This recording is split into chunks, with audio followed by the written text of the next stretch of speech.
First steps. When you first spawn in, check the vicinity for hostiles. This includes skeletons during nighttime. For safety, run forward to the nearby guards. They will protect you. Now for UI setup. Adjust things to your liking. You can rotate the ability bar with the corner button for a more WoW or FF14 style if preferred. All elements are movable except the server announcements window. Hey devs, if you're watching this, can we please make that window movable? Thank you! Quick bags tip. They stack in one spot by default. Drag them to separate. Open your inventory with I. Right-click on the scrolls to record your abilities or spells in your book.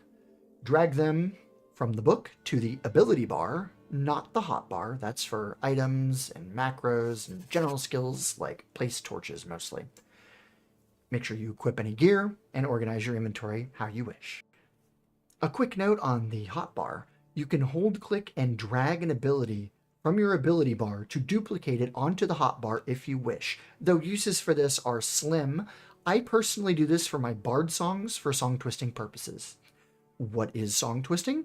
Follow or subscribe to my channel so you don't miss the future video supporting an MNM to learn all about it. Once all of that is done, right-click on the note in your inventory. This is your class note. Read the damn note, don't be lazy. The note will give you a very vague instruction like, find Fidemius Steel in the garrison, or come find me in the park, and whatnot. Each class has a unique note, so read it properly. It is intentionally vague. Now, find your location. Most classes start in the noob yard outside of Westgate. You will know if you're there if you spot the portcullis nearby. Casters and some hybrid classes will spawn at Northgate. Hail a guard nearby with H and /say directions to Westgate. Maybe this will work. I never got it to work myself. Or, spoiler alert, I'm about to give directions on how to go from Northgate to Westgate. If you don't want to be spoiled, pause the video, please. Okay, here we go. Enter the gate, turn right. Head under that giant pink gem arch, head down those stairs, exit is on the right at the bottom of the stairs, then you just head straight following the signs all the way to Westgate. Note that when you first enter the gate, if you turn left instead of right, you will reach the Wizard Spire and Spellbinders of the Spire areas. In the staircase area, beyond the pink gem, you'll see Wincog's shop for enchanters.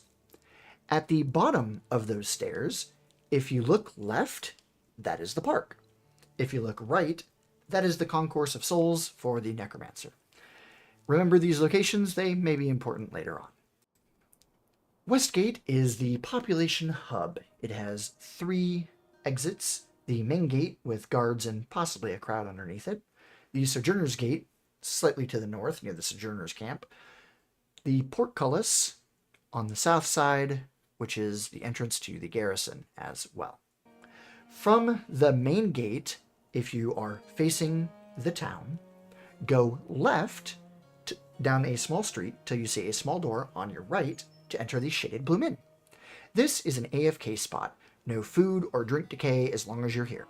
As well as the important cooking vendor. Remember the cooking vendor location, you will need them soon. Outside the inn's main archway is the player meetup yard. To your right is the West Bank. Ahead and slightly to the left is the Sojourner's Quarter, where you see the tents. A note for later, just ahead of you is a road. If you turn right on that road, you'll see an intersection just behind the bank. Turning left, or north here, leads to some trade skill vendors such as masonry. Continuing straight, which is east through the intersection, and on your left is the entrance to the tannery. Very important to remember that location. And if you turn right at the intersection, which is south, the road takes you to the night market, which has many vendors, including the blacksmith vendor. Feel free to toss some items in the bank while you're here if you have any. Then your next step is to find your class guild. Now, for those who spawn at Northgate, you're going to be a little upset with me about this, but you kind of have to go back there now. I know, I said this is about efficiency. What? But listen, that walk you just did, that you now have to do again, it's the second most important walk you'll ever do in this game beyond the walk from the bank to the market. It may seem inefficient, but really, you're going to be ahead of the curve. You can either ask players for directions or explore the town yourself until you find your class guild. Be careful, however. Stick to the main streets, because at night, ruffians come out in some of the back alleys and they will one-shot you.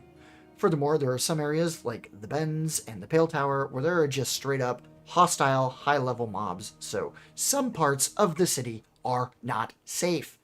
Consider yourself warned.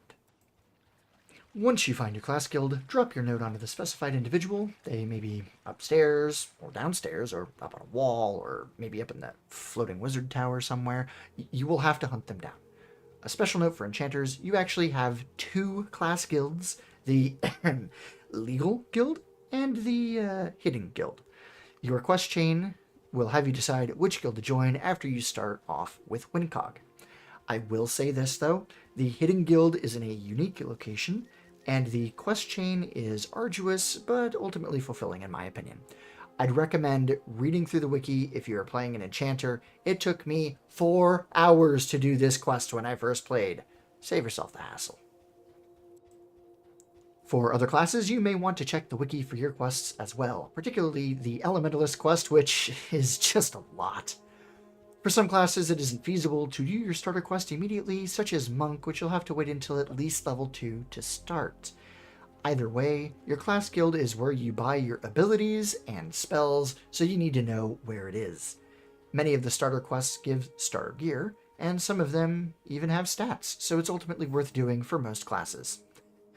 Sorry, my fellow Spellblades, our questline is the worst. One quick final note, most of the starter quests will give you a bag and tell you to fill it with items. Unfortunately, bards get a 6-slot bag and 6 items to deliver, so they're not going to benefit from what I'm about to say, nor will monks, and possibly other classes. Many people choose to get their starter quest bag and hold on to it until they can replace it with proper bags. Whoa, free bags! I personally don't choose to do this. I'd rather get the XP and potential gear, but that's me. Most of these quests require you to fill a bag with specified items and hit the combine button. If you get stuck, you can check the wiki or ask for help as described in the tips and tricks video.